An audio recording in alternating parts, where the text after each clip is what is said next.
Hey guys, today I'm interviewing the lovely Ruby Warrington, who is the founder and creative director of the Numinous. Ruby's background is in fashion. She's a British lifestyle writer for mainstream media and works as a lifestyle consultant for big brands like Buick, Lululemon, and so many more. She started the Numinous in 2013, paradigm shift, as a project to merge the material world with the spiritual world.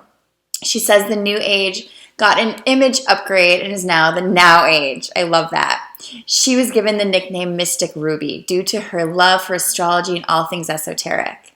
Ruby launched the Numinous in 2013. It started out as a platform to showcase a new generation of modern mystics, bridging the gap between the mystical and the mainstream. But it has become a movement towards a global shift in consciousness that's about experiencing life and each other on a whole more meaningful level. Ruby also hosts Club Soda events in New York City and has a monthly membership program called Moon Club. Her first book, Material Girl, Mystical World, comes out May 2nd with HarperCollins. You guys stay tuned for this interview.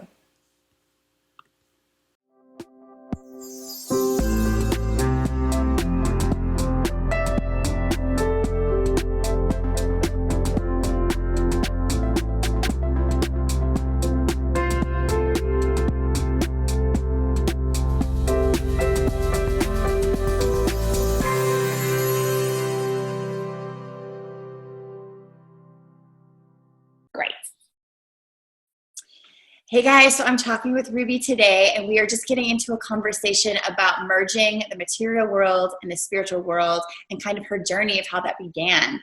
So do you want to tell us kind of how that all started? Wow.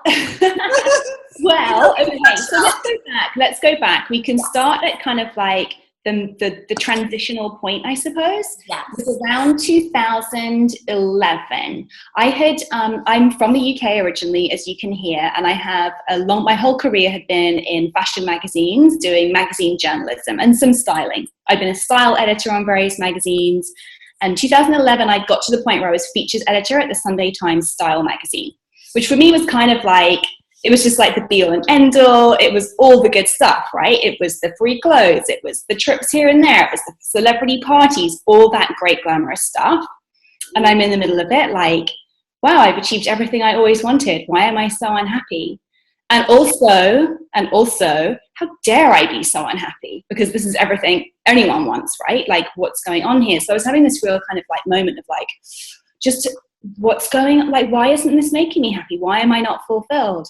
And that's when I started searching around I decided that what I probably needed was like a passion project, something on the side. And so I really was thinking about like, what's the subject that I'm just kind of really fascinated by myself? Like, what could I endlessly research and talk about? And I came on astrology, which had just always been a huge passion of mine. Ever since I was a little kid, I'd just been like totally fascinated with it. Yeah. And I've done a lot of thinking around this, obviously. And I think that one of the reasons I loved astrology was that having been brought up in a non-religious household, like we didn't have any kind of faith, we didn't go to church, there was no talk of any kind of like higher power, I guess. And I think that even as a little kid, astrology was something that kind of like tapped into the idea that we're actually connected to something and part of something that's bigger than ourselves.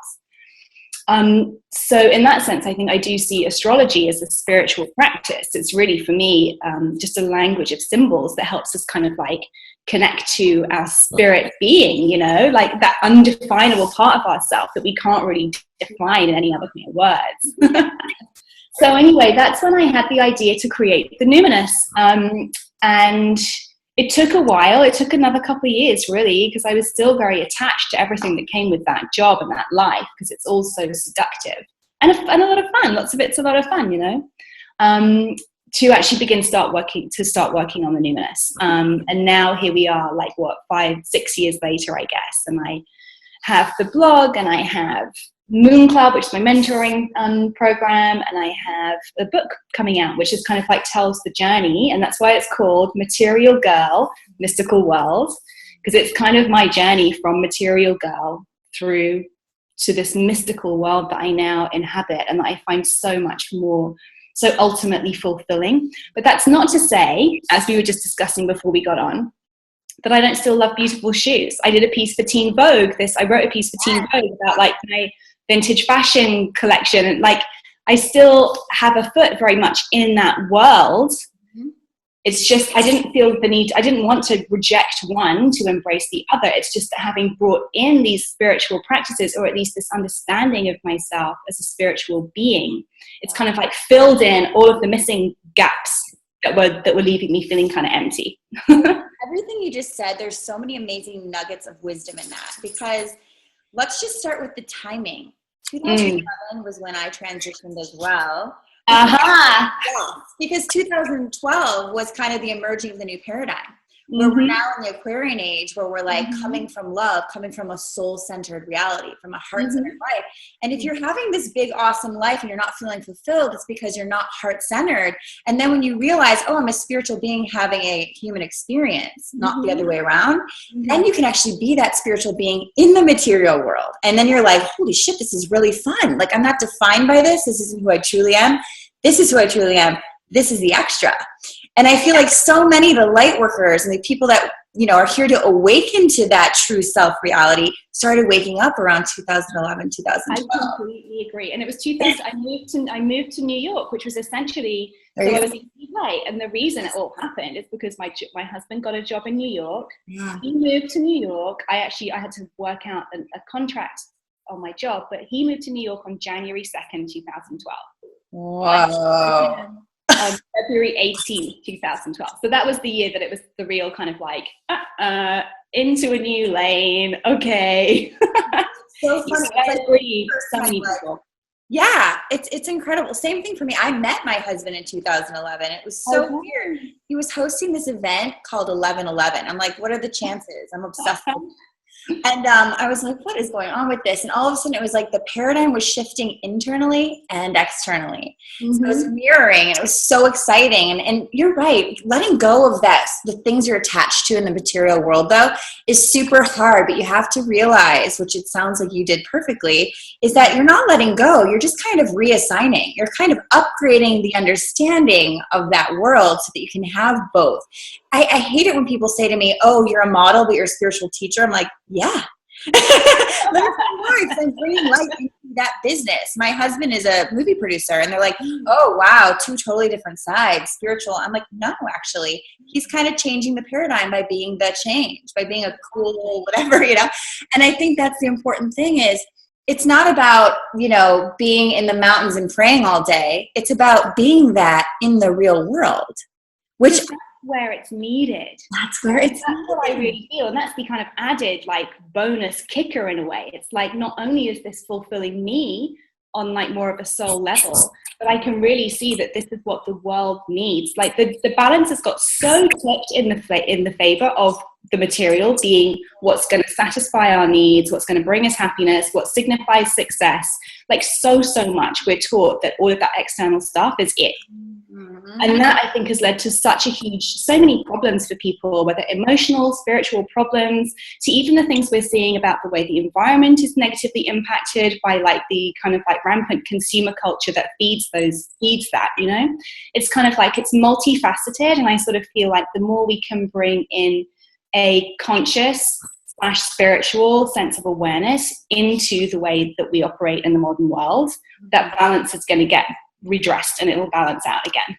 Couldn't agree more. And I don't know if you noticed this, but I really find that the people called to bring the spirituality into the material world have to really walk your talk a lot, because to hold on to that spirituality in those sort of collective consciousness of materialness is really a challenge. I mean, really to keep your center and not fall back into that or not be affected by that, but really try to be that light is such a practice in its own self. And you're almost like, holy crap, it's double as hard. If I were to just be a monk and just living that lifestyle, it's awesome, you know, but I'm having to be a monk in a fashion world. Like, it's, you know what I mean? Yeah. I mean, it's crazy. How do you do that? Like, what are your tricks for that? Well, for a lot of years, it was really hard. I wasn't strong enough in my daily practice when I was in my young 20s. I didn't have a daily practice. Now I wake up every morning, 20 minutes, I do TM. Then I have like my yoga. Then I have the things that I have to do. I live in the mountains. I live by the water. And then I go in and I choose the clients I want to work for. That was a big thing. When you're just starting out, you can't really do that. But I got to the point where I said, it's not worth it to me to be in environments where I feel off, where I feel this isn't representing who I am, where I feel like this isn't representing something I believe in. And I had to align my clients and my work and let my agents know that I want it to be united. So integrity in my work. I'm not going to work for like Marlboro right now. Do you know what I mean? Yeah. Those kinds of things. And I feel like when you really align with who you truly are, the work is a lot easier because you feel aligned. I still, there's no judgment, but I still see a lot of people in that world that are getting caught up in the wrong way. They're, living like that's the identity, and that's where the sort of struggle and pain comes. And so what I do is I just see that and I think, gosh, if they could just implement a little bit of spiritual tools, spiritual fitness. That's why I wrote my workbook called Spiritual Fitness, to really implement a daily spiritual practice to feed the soul. Because when you're really fed, it's kind of like, they call it like crowding out. So I'm kind of going to put a lot of spiritual stuff in my life. So when I'm around that, it doesn't crowd me out. It's more like I'm the abundance. Exactly. So that's how I really dealt with it. And I think when people talk about spiritual practice, that could almost sound a little bit off-putting in itself. But I love how a friend of mine frames it. She just, beyond anything religious or like kind of woo-woo, she describes a spiritual practice as anything that connects you to your sense of spirit. 100%. So like writing a poem, that could be photography, that could be like, for me, like writing does that for me 100%. Like I'm a born writer, and that's where I totally feel the most flow and in the zone. Yeah. So yeah, it doesn't have to be praying. Right. It doesn't have to be, of course, meditation. I'm a TM practitioner as well. And it's given me it's been such an incredible tool for just having that really solid like connection back every day to this is who I am. This is what I'm here to do.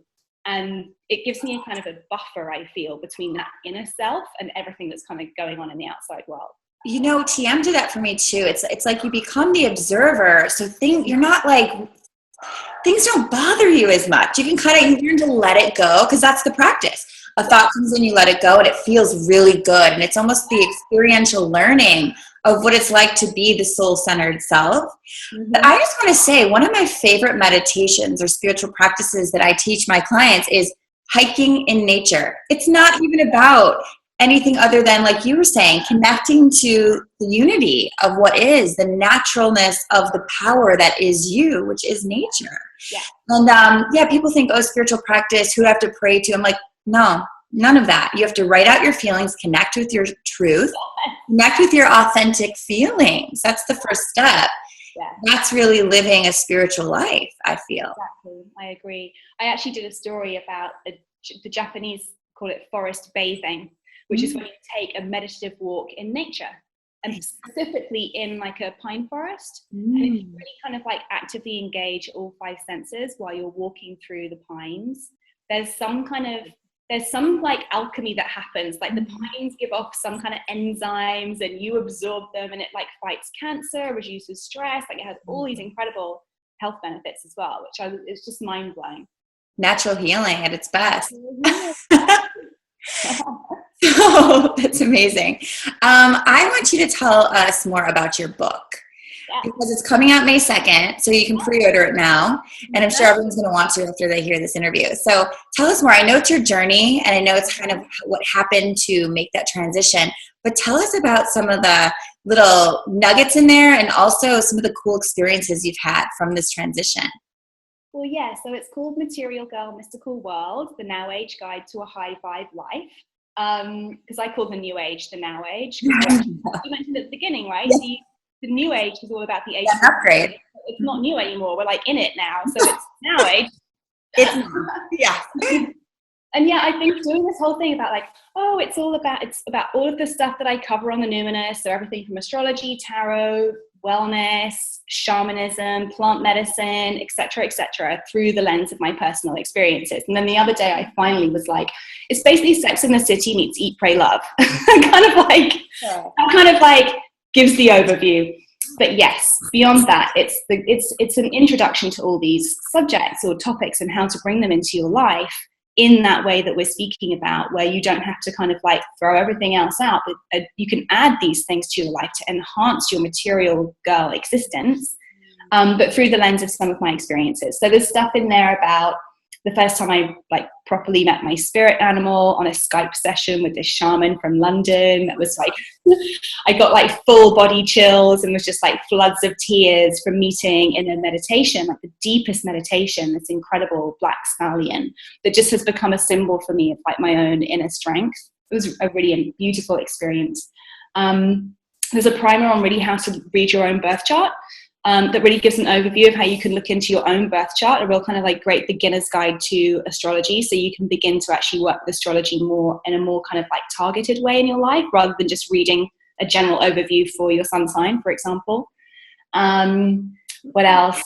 I mean, there's a lot of personal stuff in there too. There's a lot of stuff about how, you know, healing from the age of 16 to 22, I was in a very emotionally abusive relationship.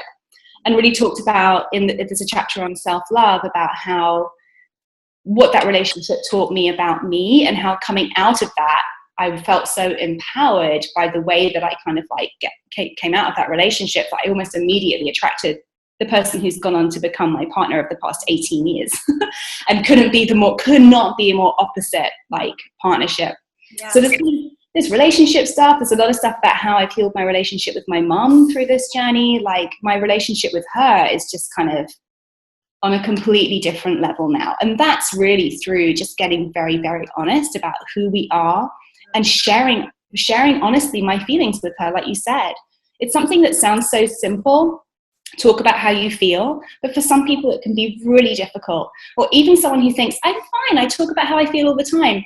There's some areas in your life where you're probably not like being 100% honest, and it's holding on to those little things that are going to cause huge blocks in your life and in your relationships. So it talks about all of that.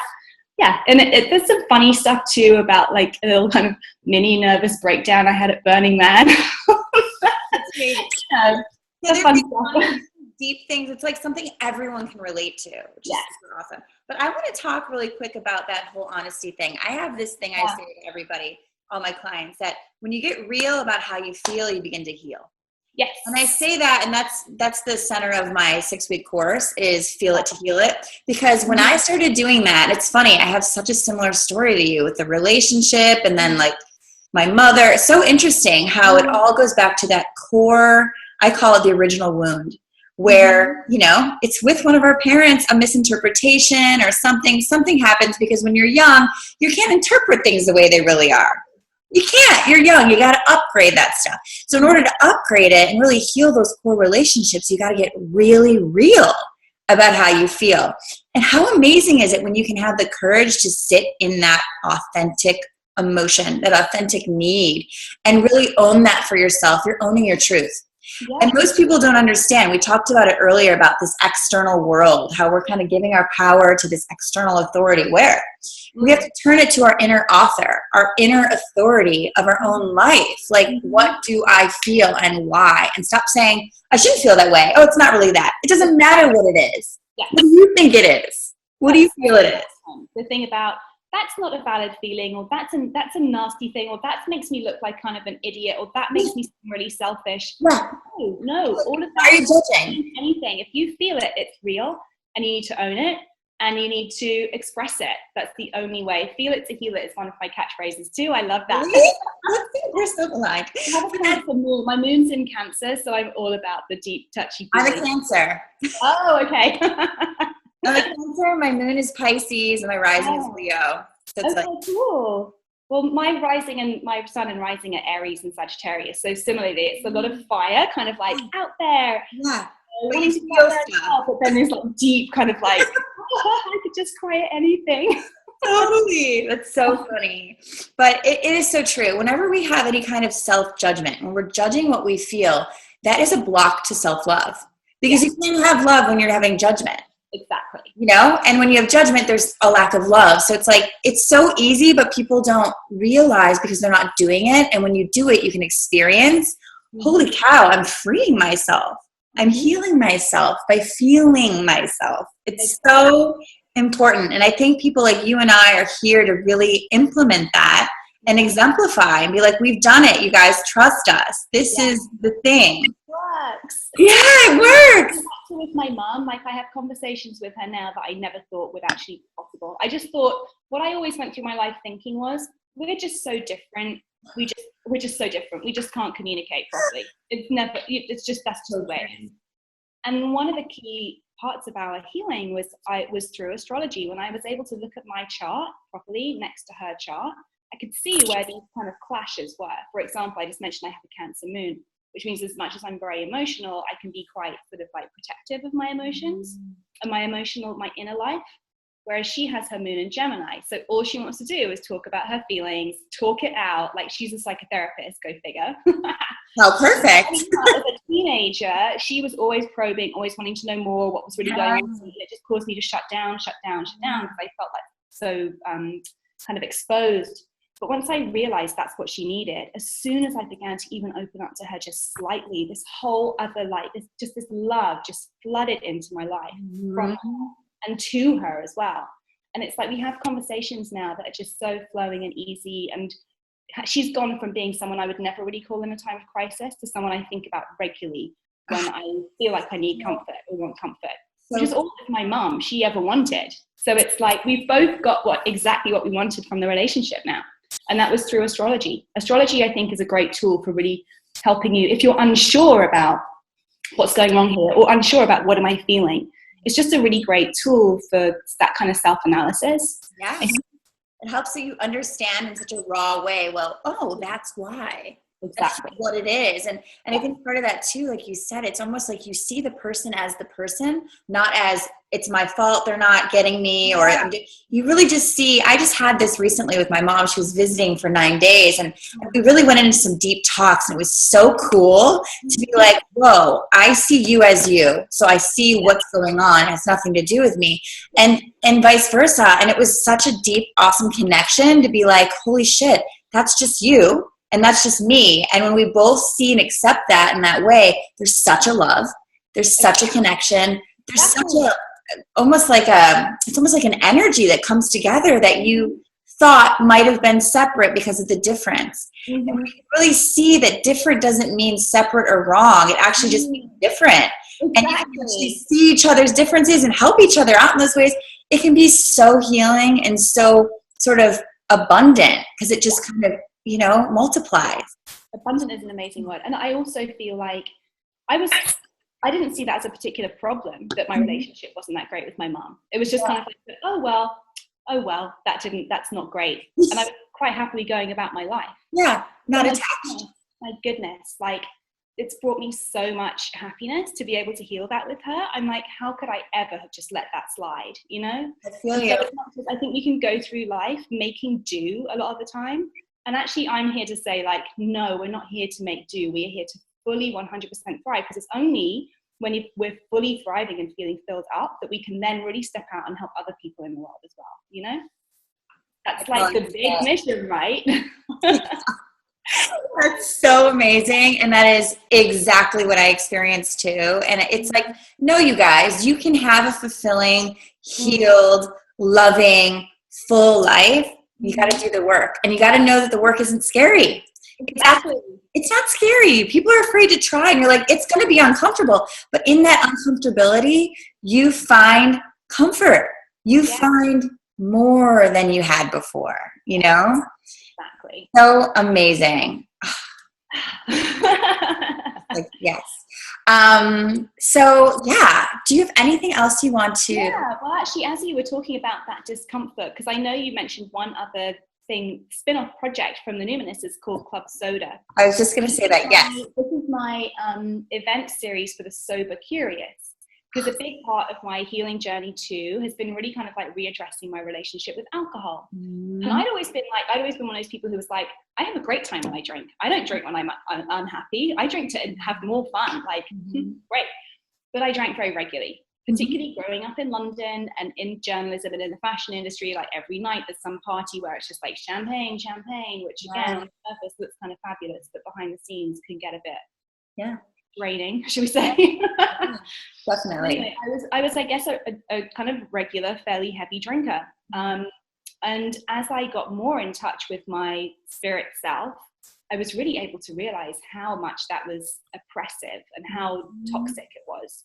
But then found it quite hard to actually get it out of my life because it was so in my social life and just so in my world. So Club Soda is really, it's an event series and a kind of community to sort of address that for people who don't necessarily identify as an alcoholic and are not going to go to AA, but are kind of like, but I drink a lot of the time when I don't really want to. But one of the key things that we talk about at Club Soda is that idea of getting comfortable with discomfort. We're so afraid of feeling uncomfortable, so afraid of it. We live in a society that's taught us that it's to be feared, that we'll do anything, whether it's through painkillers, through numbing substances, whatever it is, to any kind of sign of discomfort. It's like no, we'll make that feel better. Oh, don't worry, or whatever. 100%. But actually, no, I wrote something about this morning, actually. It was about kind of cutting sugar out too, because similarly, sugar is such a comfort to so many people. But that actually life isn't meant to be comfortable. Right. And we just need to get on board with that and embrace it. And like you say, see that discomfort as actually just a way to grow and a way to challenge ourselves and something to actually be excited about, you know? Oh my gosh, it's so funny. I have a similar thing with the alcohol. I was drinking wine a lot, just with dinners and things. I'm like, oh, it's fine. And what I noticed, it was like a turning point where I noticed I don't want that. As soon as I started healing deeper things, I was like, I don't want to distract from myself. I don't want to, mask whatever I'm feeling, or if it's uncomfortable, if it's pain. I just did a video on YouTube recently about the deep meaning of pain and how it's actually a guidance for us to really see what's out of alignment. Why am I not wanting to fit in and not drink when everyone else is drinking? I don't need to. I actually have joy when I go to a dinner party and everyone's drinking and I'm not. I'm like, I feel better. I'm going to be clear tomorrow on my meditation. It's actually quite entertaining as well. Yeah. Get drunk. Seriously. And I used to think, oh my God, that's just so awkward if I'm the only one not drinking. And now it's no big deal. No one notices. Once they're 2 drinks in, they don't notice. No one cares. But that's the point. Club Soda, by the way, is the perfect name for that. That is such a badass thing. You should bring that to LA because that's pretty cool. Yes, people keep saying bring it to LA, and I'm in talks to do that. So yeah, I mean, I could see that. I would go to that. That's awesome. I could see a lot of people I know that should go to that. I'm just kidding. That's amazing. But also, it's really about that, again, feeling it to heal it. We're not feeling it to heal it when we have that excuse to not do it tonight. I'm going to go out. I'm going to, feel free. It's like, but that's not true freedom. That's not truly, you know what I mean? You're having to have a substance that essentially numbs out your true feelings in order to feel free. Perhaps there are other experiences, untold other experiences in the world that could give you that sense of freedom that don't have the side effects of alcohol. Yeah. So are you totally sober? You don't drink at all, or you drink once in a while? No, I'm not. And that was one thing. I didn't like it be, again, it's like, why does it have to be so black and white? Yes, I know, same, yeah. I rarely drink now. I had a couple of glasses of wine on Christmas Day over lunch, and I had a glass of champagne when I got the first kind of good trade reviews came in for my book. I had a glass of champagne. Yeah, it's a whole different relationship. Yeah. Which is not to say it doesn't take careful monitoring, because it is so prevalent and it is so addictive that I'm still very conscious of not drinking for the most part to keep in that place. But to be honest as well, the more I'm in this world, running a project like the Numinous, I mean, barely anyone I know really drinks, so it's not really part of my social life anymore. So it's kind of quite easy for me to just not really think about it. So nice. I know. I feel the same now. In this other world, it's so easy, especially with friends that are really kind of awake too. They're like, oh, what are you going to do tonight? No, me neither. Okay. There's no pressure, and it's just such a support of what's healthy. Exactly. Yeah. Healthy on every level. Yeah, exactly. On every level. It's incredible. So you've got the Numinous, you've got Club Soda, you've got the Moon Club, and now you've got this book coming out in a week. Is it a week? It comes out in 2 weeks. In 2 weeks. Yeah, just under 2 weeks. You got a lot of amazing stuff happening, girl. That is so exciting. It's quite a lot. It's quite a lot, and it's quite great. And so everybody who's watching, all of her links will be below. Also, my links for Soul Lab, which is creating more alignment and synchronicity in your life, and Spiritual Fitness, my book, Turning Wounds to Wisdom. That's all down there as well. I want you guys to check her out. She is awesome. She's totally one of us. Welcome to the tribe. And yeah, thank you so much for doing this interview. Thank you so much for having me. And I definitely want to check your book out as well. So I will be looking at that link. Perfect. Thank you so much. Thank you. I'll talk to you soon. Bye. Bye. Thanks for watching our interview. Check all the links below. You can pre-order Ruby's book and check out all the great things she's doing. As always, check out my book, Spiritual Fitness, Healing Wounds to Wisdom, and Soul Lab, my 6-week program to create more alignment and synchronicity in your life. Everything's below. Thank you for watching. Don't forget to subscribe and share, and I'll see you soon. Namaste.